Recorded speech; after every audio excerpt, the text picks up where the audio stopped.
पूरे देश की निगाहें आज सुप्रीम कोर्ट ऑफ इंडिया पर थीं और क्योंकि 5 तारीख को आज सुनवाई को लेकर के ये देखना था कि क्या कुछ सुप्रीम कोर्ट में कार्रवाई होगी, किस तरह से सुनवाई होगी। लेकिन जस्टिस संजीव खन्ना की क्योंकि अब रिटायरमेंट है और उनके बाद में जस्टिस BR गवई उस चीफ जस्टिस ऑफ इंडिया के तौर पर चार्ज संभालेंगे। लेकिन अब ये रेफ़र कर दिया गया है मामला। मेरे साथ बात करने के लिए इस वक्त अमानतुल्लाह खान मौजूद हैं।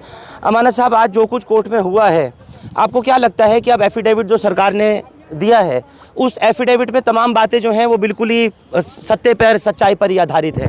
अब देखिए, उनका जो एफिडेविट है उस एफिडेविट के हमने भी जवाब उसका दाखिल किया है और उसमें मोटी मोटी आपत्तियां जो हैं जो मैं वो बता देना चाहता हूं। जो ये कह रहे हैं कि हम सब ठीक कर देंगे, तो ऐसा तो कुछ है नहीं। जैसे वक्फ स्टेट, जैसे दो चीज़ें हैं, एक होता है वक्फ स्टेट, वक्फ बोर्ड स्टेट, एक होता है वक्फ सेंट्रल काउंसिल। तो उसमें जैसे वक्फ स्टेट है तो वक्फ स्टेट में 7 मेंबर या 11 मेंबर हो सकते हैं। जो उसमें लफ्ज़ था कि मुस्लिम लफ्ज़ था, अब वो मुस्लिम हटा करके एनी कर दिया, यानी कि अब कोई भी उसके अंदर आ सकता है।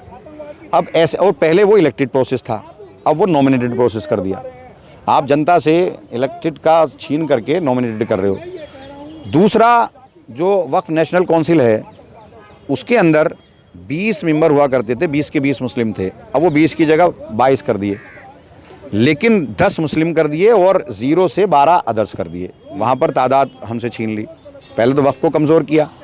अब ये सारी पावर जो वक्फ की थी, वक्फ ऑटोनोमस बॉडी है, वक्फ की जो सारी पावर थी ये उठा करके, अब जैसे डीएम है, डीएम रेवेन्यू रिकॉर्ड में चेंज कर सकता है उसका नेचर। रेवेन्यू रिकॉर्ड में वो अगर वक्फ है तो वक्फ की जगह कुछ भी वो कर सकता है। ये पावर उन्होंने डीएम को दे दी। गवर्नमेंट अगर किसी भी प्रॉपर्टी को ये कहे कि ये गवर्नमेंट की है तो वो गवर्नमेंट की हो जाएगी, ठीक है।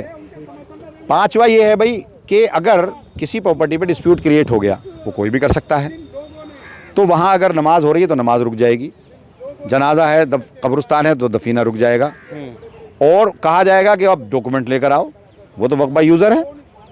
अब आप पहले दिन जब तक कि फैसला नहीं आता, और उसमें डीएम फैसला करेगा। अब अगर फैसला आया बाद में, तो आपने तो उसका तो नेचर तो चेंज कर दिया, आपने उसमें दफीना रुकवा दिया। तो ये सारी पावर, पहले तो आपने बोर्ड को कमज़ोर किया, फिर सारी पावर सरकार को दे दी। नहीं, लेकिन सरकार कह रही है जो जिसका नेचर ऑफ लैंड है वो ऐसे ही रहेगा, मस्जिद रहेगी, कब्रिस्तान रहेगा। तो ये भ्रम क्यों फैलाया जा रहा है? कहाँ कह रही है वो? बिल्कुल कहा है मीडिया के सामने आकर के वो कह रही है, मीडिया के सामने उनके प्रवक्ता।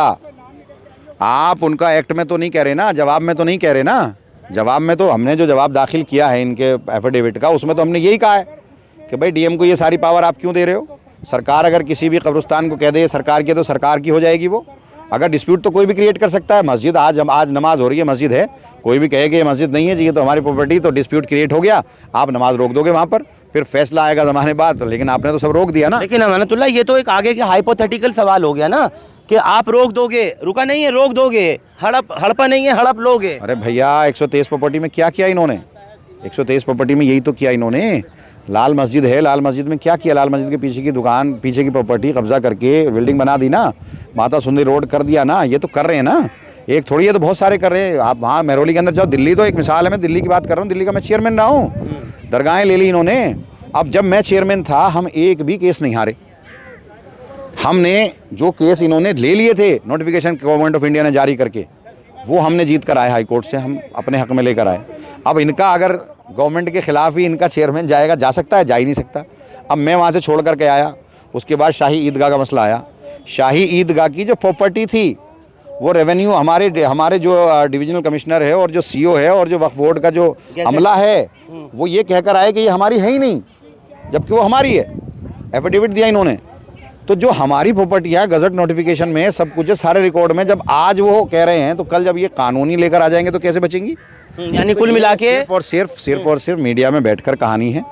बाकी जो रिकॉर्ड में, जो ये एक्ट में लेकर आए हैं, जो इन्होंने जवाब दाखिल किया, उसमें हमारी तमाम प्रॉपर्टीज़ को हड़पने का इनका पूरा वो है, अंदेशा नहीं है। लेकिन अब जो आज हड़पेंगे। चलिए, आज जो एक हलफनामा दिया गया कोर्ट में, एफिडेविट दिया सरकार की तरफ से, भरे पड़े हैं पन्ने। उनमें सबसे मुख्यतः बात यह है कि इस कानून को मेजॉरिटी से पास कराया गया है, संसद में? अरे भाई मेजोरिटी उनकी है तो मेजोरिटी से पास होगा, जब सरकार उनकी है तो सरकार से पास होगा। आप हमारी ज़मीन को, आप हमारी मस्जिद को ले लोगे, अगर आप मेजोरिटी में हो तो कल तो आप कहोगे नमाज मत पढ़ो, कल मस्जिद में नमाज़ पढ़ना बंद कर दोगे, कब्रिस्तान में, किसी भी कब्रिस्तान में दफीना बंद कर दोगे, हमारा खाना बंद कर दोगे, हमारा सोना बंद कर दोगे। ये इख्तियार आपको किसने दे दिया?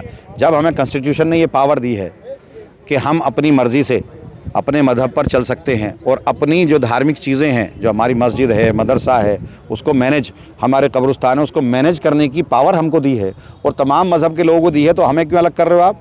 जब सारे मज़हब को दी गई है तो हमें भी दी गई है, तो हमें अलग क्यों कर रहे हो आप? यानी जो हिंदू एंडोमेंट बोर्ड है या फिर सिख गुरुद्वारा प्रबंधक कमेटी सबको है, उसमें कोई मुसलमान नहीं है? बिल्कुल, सब, कोई उसमें मुस्लिम है ही नहीं। सिख प्रबंधक कमेटी है, जो गुरुद्वारा प्रबंधक कमेटी है, उसके अंदर कहाँ कोई मुस्लिम है? जो मंदिर के जितने बोर्ड हैं उसके अंदर कहाँ कोई मुस्लिम है? जो चर्च हैं उसमें कहाँ कोई मुस्लिम है? और ना हम घुसना चाहते, भाई आप हमारे यहाँ मत घुसो, हम वहाँ ही घुसना चाहते। और अगर आप इतने ही अगर मुल्क का भला चाहते हो, आपसी भाईचारे को लाना चाहते हो, तो सबको एक दूसरे में लाओ, भाईचारे से रहो। आप नफरत क्यों फैला रहे हो?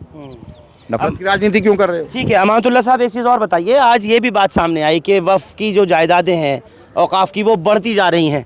अब वो 20 लाख एकड़ और इतना सब, इसकी क्या वजह है? अब देखिए, जैसे दिल्ली का मैं मिसाल देता हूँ। दिल्ली में 1977 प्रॉपर्टियाँ रिकॉर्ड पर हैं और जो पुराना रिकॉर्ड है उसमें 185 मस्जिद हैं। अब जब मैंने दोबारा सर्वे कराया तो 1200 मस्जिदें और उसमें ऐड की गई। जैसे मेरा ओखला है, ओखला में एक भी मस्जिद ऐसी नहीं जो वक्फ रिकॉर्ड में हो, लेकिन 100 से ज़्यादा मस्जिदें हैं। मुस्तफ़ाबाद में एक भी नहीं है जो 100 से ज़्यादा मस्जिद है। सीलमपुर में एक भी नहीं है। तो जो नहीं तो क्या वो वक्फ में काउंट नहीं होंगी? वक्फ बाय यूज़र है ना, वो वक्फ बाय यूज़र है। वक्फ बाय यूज़र है। भाई एक आदमी ने कॉलोनी काटी या सरकार ने कॉलोनी काटी, वहाँ मस्जिद भी तो बनाई। जब नमाज़ पढ़ने के लिए जहाँ हिंदू भाई हैं वहाँ मंदिर बना, जहाँ मुस्लिम भाई हैं वहाँ मस्जिद बनी, जहाँ सिख भाई हैं वहाँ गुरुद्वारा बना, जहाँ क्रिश्चियन भाई हैं वहाँ चर्च बना। आप अगर यही कह रहे हो कि सिर्फ वक्फ की प्रॉपर्टी बढ़ी, प्रॉपर्टी मंदिरें भी तो बढ़ी, गुरुद्वारा भी बढ़ा। जब आबादी बढ़ी तो अपनी सहूलत के एतबार से इबादत गाहें भी तो बढ़ेंगी। अब जैसे कोई गांव है, किसी की आबादी 1000 थी, आज 10,000 है, तो वहाँ पर अगर 1000 के हिसाब से 10 मस्जिदें थी तो आज 10,000 के हिसाब से 100 मस्जिदें हैं। तो ये सारी चीज़ें बढ़ी हैं। तो ये जो है ना, ये भ्रम फैला रहे हैं। हमने कब्ज़ा थोड़ा ना किए हैं, लोगों ने अपनी ज़मीनें या तो डोनेट की हैं, खेत में कब्रिस्तान बना दिया, मस्जिद बना दी, या प्लॉट ख़रीद करके, छोटे छोटे प्लॉट ख़रीद करके मस्जिदें बनाई हैं। जिनको ये कह रहे हैं कि इतनी बढ़ी हैं, वो कहीं नहीं बढ़ी। वो तो हर चीज़ में बढ़ी। जब आबादी बढ़ी तो उसमें सारी चीज़ें बढ़ेंगी ना, तो वो बढ़ा। अब जामा मस्जिद का सवाल है या और दूसरी तारीखी मस्जिदों का सवाल है, कागज़ कहाँ से दिखाएंगे? सवाल एक ये भी है। यही तो मैं कह रहा हूँ, यही तो डिस्प्यूट क्रिएट करने की सारी पावर इनके पास तो इसलिए तो ले रही है कि सब जगह डिस्प्यूट क्रिएट कर दो, इन्हें कुछ करनी ना दो, बस अफरा तफरी, नफरत की हो, वोट इनको इस नफरत पे मिल रहा है तो ये कर रहे हैं, इसी पे मिल रहा है इन्हें। सबको सोचना चाहिए। चलिए आखिरी, आज रोज़गार की ये बात करने को तैयार नहीं, आज ये महंगाई की बात करने को तैयार नहीं। आज लोग परेशान हैं, पढ़े लिखे लोग परेशान हैं, खुदकुशियाँ कर रहे हैं, उसकी ये बात नहीं करेंगे, यही करेंगे। एक आखिरी सवाल आपसे है, इन एफिडेविट के बिंदुओं में एक ये भी पॉइंट था कि वफ़ का जो मामला है वो मुस्लिम धर्म से रिलेटेड है ही नहीं, और ट्रांसपेरेंसी लाने के लिए हमने किया है 2 पॉइंट। वक्फ जो है मैनेजमेंट कमेटी है मस्जिद की। मस्जिद किसका है? मुसलमानों का इदारा। मदरसा किसका इदारा है? मुसलमानों का। कब्रिस्तान किसका इदारा है? मुसलमानों का। ईदगाह किसका इदारा है? मुसलमानों का। मदरसा किसका इदारा है? दरगाह किसका इदारा है? मुसलमानों का। तो ये जो बेकार की बात कर रहे हैं कि ये मुस्लिम का नहीं है, ठीक है, ये रेवेन्यू रिकॉर्ड के अधीन आता है, लेकिन वक्फ बोर्ड ऑटोनोमस बॉडी है और इसका सारे जिन लोगों से ये आई है वो सब मुसलमान हैं और जो उसको इस्तेमाल करते हैं वो सब मुसलमान हैं। आगे क्या नज़र आ रहा है आपको? अब जस्टिस BR गवई यहाँ पे लीड करेंगे। अब जितनी सारी चीज़ें मैंने बताई हैं, अगर आप इन्हीं को सोचें तो उम्मीद है पूरी 100% हमें इंशाल्लाह इसमें इंसाफ मिलेगा। चलिए बहुत बहुत शुक्रिया। तो अमानतुल्लाह को आप लोग सुन रहे थे, खुले तौर पर कह रहे हैं कि जो ये सरकार की तरफ से दावा पेश किया गया है, ये जो एफिडेविट फाइल किया गया है जिसमें ये कहा गया कि चाहे मस्जिद हो, मदरसा हो या फिर खानगाह हो, मुसलमानों से जुड़े हुए कब्रिस्तान वगैरह हो, उन सब को लेकर के यही कहा गया है। अमानतुल्लाह कह रहे हैं कि ये सब मुसलमानों का नहीं तो फिर किसका है? फिर ये सब वफ़ के अंडर में अगर आता है तो क्यों फिर इसको ये कहा जा रहा है कि इसका मुसलमानों के धर्म से, इस्लाम से कोई लेना देना नहीं है? ये एक बहुत बड़ा सवाल है। अब क्योंकि मामला 15 मई के ऊपर चला गया और उस वक्त में जस्टिस संजीव खन्ना का रिटायरमेंट हो जाएगा और जस्टिस BR गवई भारत के चीफ जस्टिस ऑफ इंडिया होंगे और उनके साथ में जस्टिस KV विश्वनाथन और जस्टिस संजय कुमार होंगे।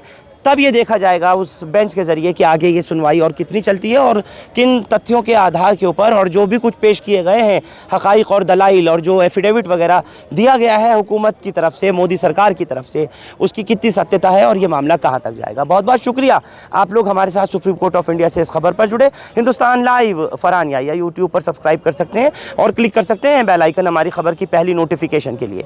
फेसबुक पर हमारा page Hindustan live Farhan Yahiya follow और लाइक कर सकते हैं। Thank you for now.